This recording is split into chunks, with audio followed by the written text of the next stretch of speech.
Hello and welcome everybody. Today we are going to start with the second chapter of Engaging Community, paper 4 of second year ECC.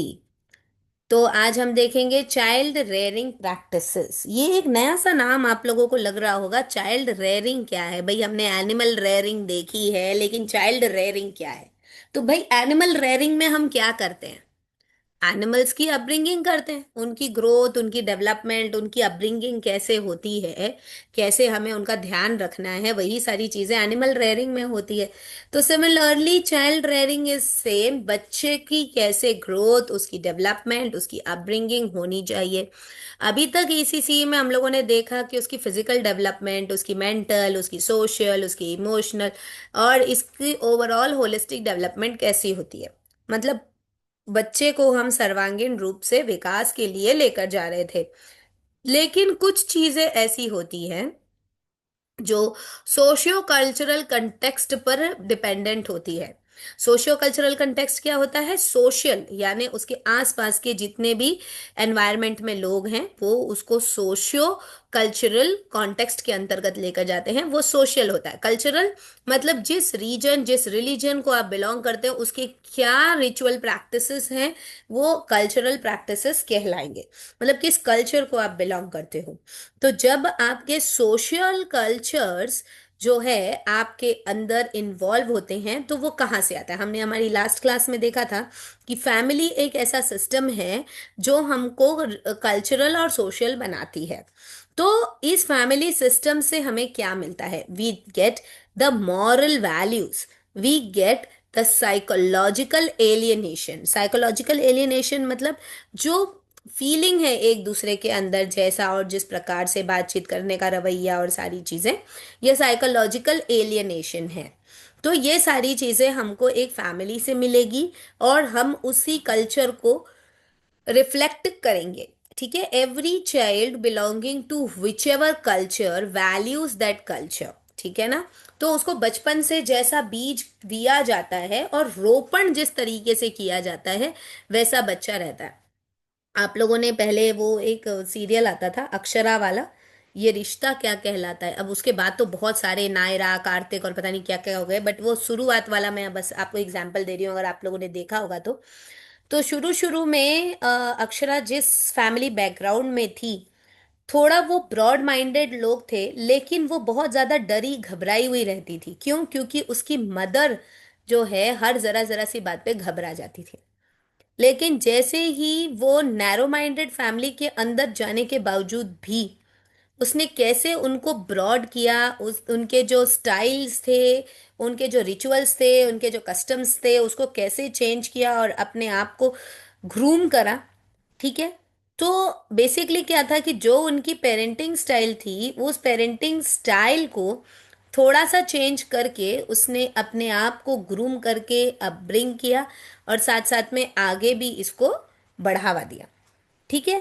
तो मतलब क्या है basically इस example से हम क्या समझते हैं कि जिस प्रकार की ओवरऑल पेरेंटिंग स्टाइल होती है, जिस प्रकार की रेयरिंग प्रैक्टिसेस होती है, मतलब जैसी धारणा हम अपने अंदर धारण कर लेते हैं वैसा ही चीज आगे बढ़ने लगता है। लाइक फॉर एग्जाम्पल जैसे जिन शहरों में पर्दा सिस्टम होता है जिसे हम घूंघट कहते हैं, घूंघट सिस्टम चल रहा होता है। कई तो नाक के नीचे तक भी घूंघट ले रहे चल रहे हैं, दिखता भी नहीं है। और बहुत से ऐसे भी रहते हैं केवल सिर पे पल्ला होना चाहिए, और कईयों का तो सिर पे पल्ला भी नहीं होता। तो ये आप जैसी अपब्रिंगिंग और जैसी रेयरिंग प्रैक्टिस आप अपने घर पर रखोगे, उस प्रकार से बच्चों के अंदर उसकी धारणाएं और सिस्टम मैनेज मेंटेन होता है। ठीक है ना। तो आपकी ये एक जस्ट एन एग्जाम्पल था कि चीजें जो कैरी फॉरवर्ड होती है, मतलब हम ये समझाना चाह रहे हैं आपको कि जो रेयरिंग प्रैक्टिस है ये खुद तो होती ही है, साथ साथ आगे भी कैरी फॉरवर्ड होती है। और ये कैसे कैरी फॉरवर्ड होगी? एक्सपीरियंस के साथ में। जैसा एक्सपीरियंस आप धारण करेंगे वैसा और उस प्रकार से ये आगे बढ़ेगा। तो उसी अनुसार अगर हम चाइल्ड रेयरिंग की बात करते हैं, बच्चे की अपब्रिंगिंग के बारे में बात करते हैं, तो ये डायरेक्टली एसोसिएट होता है पेरेंटल थिंकिंग, पेरेंटल मैकेनिज्म और पेरेंटल सोशलाइजेशन से। पेरेंटल थिंकिंग मतलब पेरेंट्स की क्या सोच है, पेरेंटल मैकेनिज्म मतलब पेरेंट्स किस चीज पर कैसे रिएक्ट कर रहे हैं, और पेरेंट्स सोशलाइजेशन मतलब पेरेंट्स किन लोगों के साथ में अपना बिहेवियर कैसा रख रहे हैं। ये तीनों चीज बहुत मायने रखती हैं। तो एक बच्चे का जो मन है, जो माइंड है, वो एक इस तरीके से आप कंसिडर करें कि इसको कंसिडर किया जाता है तबला रसा। तबला रसा means it's a clean slate. ठीक है। ये एक ऐसी चीज है जिसके अंदर आप जो चीज डालेंगे वो वैसा भरता चला जाएगा। Child is a blank slate, and whatever is written on that, it stays permanently. तो जिस प्रकार से आप बच्चे की अपब्रिंगिंग कर रहे हैं, जिस बिहेवियर से, जिस मॉरल वैल्यूज से, जिस कस्टम, जिस ट्रेडिशनल, जिस रिचुअल से आप करेंगे, जो एटीट्यूड्स उनके अंदर डालेंगे, जो भी ओपिनियंस है, बिलीव्स है, जिस भी तरीके की इमिटेशन आप रखेंगे, मतलब जैसा आप बच्चे के सामने एक्ट करेंगे वैसा और उसी प्रकार से वहां पर बच्चे के अंदर ग्रोथ और अपब्रिंगिंग होगी। तो यही चाइल्ड रेयरिंग प्रैक्टिस है। चाइल्ड रेयरिंग प्रैक्टिस जो है एक पेरेंटिंग स्टाइल पर पूरी तरह से डिपेंडेंट होता है। अगर हम वेस्टर्न पेरेंटिंग स्टाइल को फोकस करें तो यहाँ पर खुद की ग्रोथ और अपब्रिंगिंग पर सबसे ज्यादा फोकस किया जाता है। लेकिन अगर हम इंडियन पेरेंटिंग स्टाइल की बात करें तो we are dependent on somebody, right. वहां पर इंडिपेंडेंसी है और यहाँ पर डिपेंडेंसी है, दोनों में डिफरेंस है। तो अगर हमारी जो पेरेंटिंग स्टाइल है ये सेंसिटिव है तो बच्चे की अपब्रिंगिंग यानी रेयरिंग भी सेंसिटिव होगी। इंडियन पेरेंटिंग स्टाइल में सबसे ज्यादा इंपॉर्टेंट है, please wait, there is one call.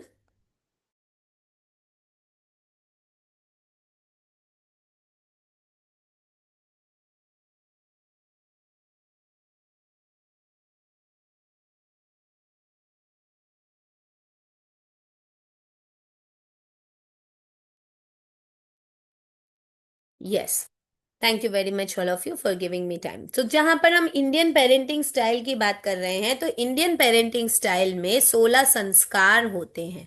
यह 16 संस्कार आपके सामने प्रस्तुत हैं। यहाँ पर देखिए, सबसे पहले गर्भधारण, ये भी एक संस्कार होता है, ठीक है। फिर पुंवासा, ठीक है, एंडेंजरिंग द मेल इश्यू, ठीक है। फिर इसके बाद में हेयर पार्टिंग जो उसको हम मंडन संस्कार कहते हैं, ठीक है। ये पेरेंटल प्री नेटल संस्कार होते हैं। ये मुंडन नहीं है, hair parting is something different. मेरे को ये समझ नहीं आ रहा है कौन सा वाला ये, कौन से उसमें होता है। यूजुअली बड़ी रेयरी ये चीजें हैं। ये प्री नेटल संस्कार है, मतलब ये गर्भावस्था के दौरान अ, जो है ये संस्कार धारण करे जाते हैं, ठीक है। फिर इसके बाद होते हैं चाइल्डहुड यानी बच्चे के जन्म के बाद। सबसे पहले बर्थ रिचुअल जातकर्मा, ठीक है। बच्चे का जन्म होते ही जो ये जो लग जाती है सूथोर सूतक वगैरह लग जाती है वो। फिर उसके बाद में बरहों जिसे हम कहते हैं, जिसमें नामकरण होता है, बच्चे का नाम रखा जाता है, नामकरण संस्कार है। फिर निष्कर्म संस्कार, अन्नप्राशन संस्कार। निष्कर्म में तो बाहर निकालना बच्चे को, क्योंकि पहले वो सब गौशाला वगैरह में जन्म हुआ जाता था, तो फिर ये इस दिन बच्चे को बाहर निकाला जाता था।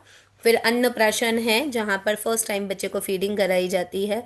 फिर उसके बाद में चूड़ा कर्म है, यहाँ पर बच्चे के जो है मुंडन का जो है वो किया जाता है, शेविंग ऑफ हेड। फिर उसके बाद कर्णवेद, ईयर पियर्सिंग, ठीक है। मुंडन और कंछेदन साथ में यूजुअली होता है।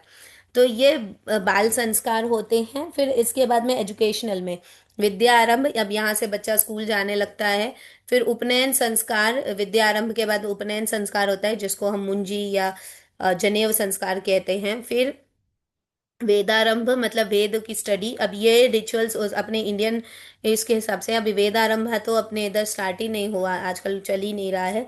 फिर इसके बाद में है गोदान संस्कार, मतलब जब पहली बार बच्चे को दाढ़ी आती है तो उसकी जो शेविंग होती है उसको हम केशांत बोलते हैं। उसकी जब फर्स्ट टाइम शेविंग करानी होती है तो उसका भी संस्कार होता है। ये लड़कों के लिए है, ठीक है। और लड़कियों के लिए यहाँ पर वो जब फर्स्ट टाइम मेंसेस आता है तो उसके लिए जो संस्कार होता है वो अलग चीज़ें रहती है। फिर उसके बाद में समावर्तन संस्कार होता है, एंड ऑफ स्टूडेंटशिप, मतलब अब बच्चा जो है बड़ा हो चुका है, अब विवाह योग्य हो चुका है। अब फिर विवाह के जो संस्कार होता है वो होता है, और फिर उसके बाद में लास्ट, उसके बाद फिर से वही गर्भधारण और ये सारी चीजें दोबारा रिपीट हो जाती है। लास्ट का एक 16वां संस्कार है वो बच जाता है, वो है अंत्येष्टि यानी मृत्यु की तरफ जाना। तो जहाँ पे मर जाता है व्यक्ति तो दूसरे उस संस्कार को निभाते हैं, अग्नि वगैरह देना या जो भी कुछ है वो वाला चीज है। लेकिन 15 तक विवाह के बाद में फिर से वो गर्भ धारण करके और ये सारे संस्कार दूसरों के स्टार्ट हो जाते हैं। और विवाह के बाद में 15वां संस्कार पूरा होकर 16वां अंत्येष्टि पर चला जाता है। तो इंडियन जो संस्कार के जो स्टाइल है वो यही है, और इसमें ये सारी चीजें होती हैं। अब बेसिकली अगर हम जनरल मॉडल्स के बारे में बात करें, तो यहाँ पे पालन पोषण जो है इसको हम प्रोटेक्टिंग एंड नर्चरिंग कहेंगे। पालना, ठीक है, एंड पोषण करना। पालना यानी प्रोटेक्शन, जब बच्चे को हम प्रोटेक्शन प्रोवाइड करेंगे, और नर्चरिंग जहाँ पर हम नर्चर करेंगे सारी चीज़ों को, ठीक है। अब बच्चों की जो आइडियोलॉजी है उसको समझना बहुत ज़्यादा ज़रूरी है, और उसके लिए अलग अलग इफेक्टिव मॉडल्स हैं, इनको हम अंडरस्टैंड करेंगे। जैसे कि ट्रेट मॉडल है, चाइल्ड इफेक्ट मॉडल है, प्रोसेस मॉडल है, ट्रांजैक्शनल मॉडल है, कंटेक्सचुअल मॉडल है। ये जो मॉडल्स है ये पेरेंटिंग स्टाइल के मॉडल कहलाते हैं। इन मॉडल्स को समझने के लिए हमें अलग अलग थियोरीज को अंडरस्टैंड करना पड़ेगा। तो एक एक करके इन मॉडल्स को समझते हैं। सबसे पहला है child effect model. Child effect model क्या होता है? ये वो मॉडल है जहां पर चाइल्ड रेयरिंग प्रैक्टिस जो है बच्चे की upbringing, thinking, temperament, age, gender, behaviour, उसके अपीयरेंस लेवल, एक्टिविटी लेवल, इसको देखते हुए होता है, ठीक है। अब इसके साथ साथ में बच्चों का जो इंडिविजुअल अफेक्शन है वो कैसा है, इनके बिहेवियर कैसे हैं, और इनका सिस्टम कैसा है, इसके अनुसार ये चीज़ें जानी और समझी जाती हैं। इनकी इंटेंसिटी कैसी है, इजी है, स्लो है, टॉवम है, या फिर ये अलग अलग डायमेंशंस की ओर बढ़ रहे हैं, इनकी इमोशनल इंटेंसिटी कैसी है, ये सारी चीज़ें जो है पेरेंटिंग स्टाइल पर देखी जाती है। नेक्स्ट है प्रोसेस मॉडल। प्रोसेस मॉडल एक ऐसा फंक्शन है, ऐसा पेरेंटिंग स्टाइल है जहां पर चाइल्ड रेयरिंग है वो बच्चे के अनुसार डेवलप होता है। यहाँ पर पेरेंटिंग मल्टीप्लाई करती है पेरेंट, चाइल्ड और डिफरेंट सोशल बॉन्डिंग से। मतलब पेरेंट अकेला डिपेंडेंट नहीं है, अलग अलग सोशल बॉन्ड्स जो हैं वो इस पर आश्रित हैं। बेल्स्की ने इस सिस्टम को डेवलप किया था, और उसने ये बताया कि पर्सनालिटी और साइकोलॉजिकल वेलबींग जो है, मतलब किसी भी व्यक्ति की पर्सनालिटी और उसकी mental thinking, that is the psychological wellbeing, ये बहुत ज़्यादा अफेक्ट करती है पेरेंटिंग को। अगर पेरेंटल सिचुएशन स्ट्रेसफुल है तो फिर जो चाइल्ड की जो सिचुएशन है वो भी स्ट्रेसफुल और सेंसिटिव रहेगी, ठीक है ना। पेरेंट अगर हर चीज़ पे डरता है तो वो बच्चे की हर चीज़ पर डरेगा, और इससे बच्चे की जो ग्रोथ है वो थोड़ी सी स्लो होगी। नेक्स्ट जो पेरेंटिंग स्टाइल है वो है ट्रांजैक्शनल। ट्रांजैक्शनल पेरेंटिंग स्टाइल जो है ये बच्चे के बिहेवियर के अकॉर्डिंग होता है। जैसा बच्चा बिहेव करेगा वैसा। अब यहाँ पे बच्चे थोड़े से रिजिड हो जाते हैं, है ना। यहाँ पर अगर नेगेटिविटी है तो नेगेटिविटी फैल जाती है, यहाँ पे अगर पॉजिटिविटी है तो पॉजिटिविटी स्प्रेड होती है, ठीक है ना। If you support the child in a negative way, the child will be negative. If you support the child in a positive way, the child will be positive. Next है contextual model. Contextual model ऐसा model है जो कि सबसे best model कहलाता है। इस model में जो पेरेंटिंग स्टाइल है ये बच्चे को सेंटर में रखते हुए पेरेंटिंग करता है। इसके तीन फोकसेस हैं। एक तो गोल डायरेक्टेड होता है, मतलब एक दिशा निर्देश है कि भैया आपको हम अगर पेरेंटिंग कर रहे हैं तो फिर आपको आगे चलकर इसको आगे बढ़ावा देना है। दूसरा सोशलाइज करना है, ठीक है, आगे चलकर ऐसे ही को धारण करना है। फिर इसके बाद में जो पेरेंटिंग प्रैक्टिसेस पेरेंट्स इसको ले रहे हैं वो बच्चों को उनके लक्ष्य को प्राप्त करने के लिए मदद और सहारा देता है। फिर इसके बाद जो पेरेंटिंग स्टाइल हम इन्हें दे रहे हैं इसकी इमोशनल बॉन्डिंग बच्चे को जनरली सोशल बनाती है। So this is minded to be the best parenting style. अब यहाँ पर अगर हम अलग अलग डिसिप्लिनरी पेरेंटिंग स्टाइल्स देखते हैं तो यहाँ पर चार तरीके की पेरेंटिंग स्टाइल्स हैं जो यहाँ पर बताई गई है। सबसे पहला disciplinary, then warmth and nurturance, communication cycles, expectations and maturity, sorry expectations of maturity and control. ये चार चीजें हैं जिन ये अलग अलग 4 डायमेंशंस है पेरेंटिंग के, जो पेरेंटिंग के स्टाइल्स को दर्शाते हैं। मतलब किसी भी पेरेंटिंग स्टाइल में डिसिप्लिन की कैसी स्ट्रेटेजी है, किस तरीके से आप बच्चे को नर्चर कर रहे हैं, कम्युनिकेशन का स्टाइल कैसा है, मतलब बातचीत करने की शैली कैसी है, और आपकी उस बच्चे के बड़े होने पर कैसी एक्सपेक्टेशन है, मतलब बच्चा जब मैच्योर होगा तो मतलब कैसे पेरेंटिंग कर रहे हो आप, आपकी एज अ पेरेंट आपकी बच्चे से क्या एक्सपेक्टेशन है, और किस तरीके का कंट्रोल आप बच्चे पे कर रहे हो। इन मेन फैक्टर्स पर आधारित 4 डिफरेंट पेरेंटिंग स्टाइल्स होती है। एक होता है अथॉरिटेरियन स्टाइल, दूसरा होता है अथॉरिटेटिव स्टाइल, तीसरा होता है परमिसिव स्टाइल, और चौथा होता है अनइन्वॉल्व स्टाइल। ठीक, तो इन चारों स्टाइल्स को हम थोड़ा डिटेल में देखेंगे।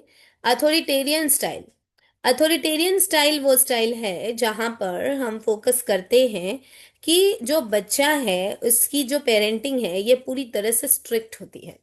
आप कभी समय निकालेगा हमारे पेरेंटिंग के वर्कशॉप को अटेंड करिएगा। सभी लोगों से मैं जनरली अलग से कह रही हूँ, हमने पेरेंटिंग के कई वर्कशॉप्स लिए हैं जहां पर हम इन स्टाइल्स के बारे में डिस्कस करके पेरेंट्स को बताते हैं कि आपको किस टाइप की पेरेंटिंग स्टाइल पर फोकस करना चाहिए।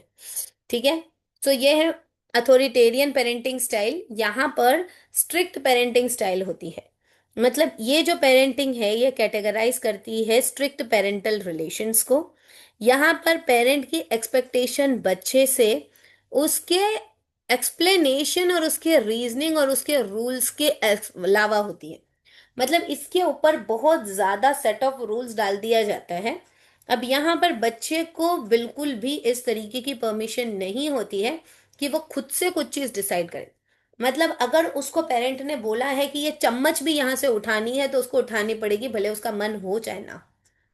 ये होती है अथॉरिटेरियन स्टाइल। मतलब the child is totally you can say a puppet of the parent, and the child is not allowed to think, but it is assumed that that child is an obedient child, that child is a parent oriented child, and that child has been thought always a best child। दिखा best जाता है but ये बच्चे के लिए थोड़ा सा seasoning रहता है। नेक्स्ट है अथॉरिटेटिव। थोड़ा सुनने में एक जैसा है अथॉरिटेरियन और अथॉरिटेटिव, लेकिन इस स्टाइल में थोड़ा सा डिफरेंस है। अब यहां पर क्या होता है कि बच्चे पर मॉनिटरिंग की जाती है। ठीक है, आपने रूल्स बना दिए, आपने सेट कर दिया, आपने ऑर्गेनाइज कर दिया सारी चीजों को, बट यहाँ पर बैलेंसिंग रहती है। यहाँ पर बच्चे की बातचीत भी पूछी जाती है, बच्चे के फीलिंग्स को भी अंडरस्टैंड किया जाता है, स्ट्रिक्टनेस भी रहती है, लेकिन गिव एंड टेक वाला रिलेशन रहता है। मतलब अगर बच्चे की इच्छा है, मान के चलो बच्चा बोल रहा है कि खेलने जाना है, लेकिन अगर पेरेंट की इच्छा नहीं है कि अभी वो खेलने जाए, तो अगर अथॉरिटेरियन ऊपर वाला जो स्टाइल पहले वाला वो अगर होगा, तो अगर एक बार पेरेंट ने मना कर दिया नहीं जाना तो नहीं जाना, तो बच्चा दोबारा से पूछेगा नहीं। ठीक है, लेकिन अगर अथॉरिटेटिव है तो बच्चा क्या है, पेरेंट्स को मना लेगा, अरे मम्मा आज चले जाने दो, थोड़ी देर में आ जाऊंगा। That is authoritative. मतलब इधर पे दोनों तरफ की चीजें रहती है, मतलब रूल्स भी रहते हैं, और लेकिन रूल्स के साथ साथ में थोड़ी फॉरगिविंग, थोड़ी लव एंड केयर, है ना। मतलब बच्चे की भी बात सुनी जाती है एक हिसाब से। ये चीज अथॉरिटेटिव स्टाइल कहलाती है। ठीक, अब नेक्स्ट जो पेरेंटिंग स्टाइल है वो है परमिसिव टाइप। अब ये परमिसिव टाइप जो पेरेंटिंग स्टाइल होती है, ये बिगड़ी रहीस वाले बच्चों भी थोड़ा आप इसमें कह लो तो वो भी सही है, बिगड़े रहीस टाइप। मतलब यहाँ पर पूरी तरीके से बच्चे जो करना चाह रहे हैं उसकी हर चीज की परमिशन बच्चों को रहती है। Parents are only for the name sake. What the child wants to do the child is totally permitted to do. ठीक है, the child is always demanding, the parents are less responsive. what the child wants to do, they say that we have kept our child free, they are non directive. वो गलत भी कर रहा है तो करने दो, डायरेक्शन नहीं देंगे। ठीक है, ऐसा नहीं है कि आजकल, ये बहुत पहले से ही चलता आ रहा है, राजा रजवाड़ों के जमाने से चलता आ रहा है ये चीजें चल रही हैं। अभी इसमें दोनों चीजें हो सकती है, बच्चा बिगड़ भी सकता है एडोलसेंस पीरियड में, या फिर वो अपनी लाइफ को नर्चर खुद कर सकता है। ठीक है ना, इसमें पेरेंट्स का ज्यादा रोल नहीं रहता है, पेरेंट्स आर फ्री, पेरेंट्स खुद भी अपनी लाइफ एंजॉय कर रहे हैं और परमिशन दे रखा है बच्चे को, जो करना है वो करो। ठीक है, that is the permissive style of parenting. Next is uninvolved style. अब ये जो स्टाइल है ये बहुत ही बेकार और वाहियात तरीके की पेरेंटिंग है। मुझे ये पेरेंटिंग में जब जब अपने सेमिनार्स लेती हूँ, उसमें मैं बोलती हूँ बेटा इस टाइप की पेरेंटिंग स्टाइल तो बिल्कुल भी नहीं रखना। That is called as neglectful parenting. इसमें आप जो है बच्चे को पूरी तरीके से निग्लेक्ट कर देते हो। यहाँ पर आपको बिल्कुल भी मतलब नहीं है बच्चा क्या कर रहा है क्या नहीं कर रहे हैं, उसकी सुख सुविधाओं की व्यवस्था हो रही है नहीं हो रही है। You are totally uninvolved. यहाँ पर बच्चे की डिमांड के बीच में बहुत ही कम कम्युनिकेशन होता है, बच्चे के लिए कोई चीज बता दी जाती है, दे दी जाती है, इन्वॉल्वमेंट नहीं हो पा रहा है। तो यहाँ पर अडोलसेंस पीरियड में ट्रॉन्सी और डेलिंक्वेंसी होती है, जब बच्चे को सच में अपने पेरेंट्स की जरूरत होती है, तब उसके पेरेंट्स जो है वो उसके पास नहीं होते। ठीक है, तो ये अनइन्वॉल्व स्टाइल ऑफ पेरेंटिंग है। अब इन सारी पेरेंटिंग स्टाइल्स का बच्चे पर क्या असर पड़ता है, ये चीज अब हम यहाँ पे देखेंगे। तो जो पेरेंटिंग स्टाइल है यहाँ पर बच्चे पर क्या असर पड़ेगा, वो ये बताता है कि जो अलग अलग पेरेंटिंग स्टाइल है यहाँ पर बच्चा कभी या तो हैप्पी होगा, या तो इन्वॉल्व होगा, या तो इन्वॉल्व होगा, या तो अपने बैकग्राउंड को अंडरस्टैंड करेगा, अपने कल्चर को अडेप्ट करेगा, अपनी पर्सनालिटी को ग्रूम करेगा, अपने पेरेंटल बैकग्राउंड को अंडरस्टैंड करेगा, and last but not the least अपने सोशियो इकोनॉमिक स्टेटस को ग्रो और डेवलप करने की प्रयास करेगा। तो ये चीजें होती हैं। अब इसी के साथ साथ में अगर हम देखें, तो अगर जितनी अच्छी पेरेंटिंग स्टाइल हो, उतने अच्छी तरीके से बच्चे की ग्रोथ और अपब्रिंगिंग होती है। तो यहाँ पर अगर हम कोई बेस्ट पेरेंटिंग स्टाइल बोलते हैं तो वो है अथॉरिटेटिव पेरेंटिंग स्टाइल।